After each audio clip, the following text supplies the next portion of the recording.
In this video, we'll continue learning about the box model. So here I have a div element with some content, and I also have a class that says content. Here I'm styling content and I'm giving it the background color of tomato. So you already know that block elements stretch 100% of the width of the document. But we can still see that there are some spaces here on the left, on the right, and at the top.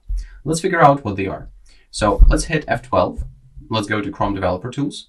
And now let's inspect our body element. And we can see that when we hover over our body element, these spaces are painted in orange.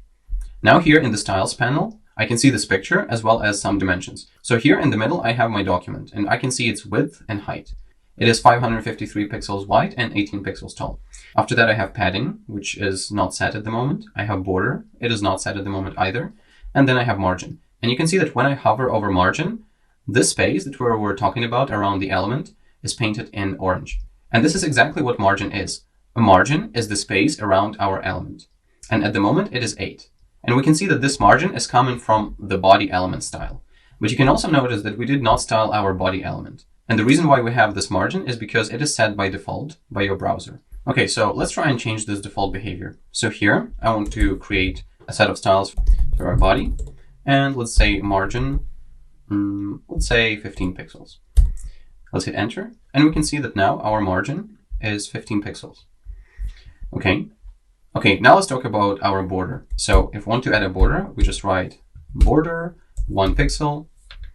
And we can see that nothing has changed. And this is because we need to style our border. So we gave it 1 pixel. Now we need to write the style, for example, solid. And you can see that now we have this border. Let's make it a bit larger. Let's make it 5 pixels. And if you want to change the color, we can write it after the style of the border. And let's set it to blue. Okay, now let's add some padding. So here I write P20, hit enter. And now we have some space around the element inside of the border. So when we hover over these things, you can see that we have our element. Now we have the space around it. After that, we have border, and also we have our margins. Usually for the body element, we set margin to 0, so our web page stretches from side to side. Let's do that. So here, I want to write margin 0. And now we can see that my element stretches from one side to another without any white space.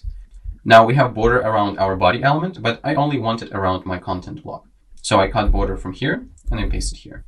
And also padding. I don't want any padding for my body element, and there is no default style, so I don't have to set it to 0. I can just cut it from here. And I want this padding to be for my content. And you can see that here I have an element. After that, I have padding. And you can see that the padding is also colored in the background color because padding is the internal space around the element. After that, I have my border, and I don't have any margin. Okay, let's do a quick recap. In this video, we have learned about margins, which is the external space around an element. We have talked about borders and how to style them, and we have also talked about paddings, which is the internal space around the element.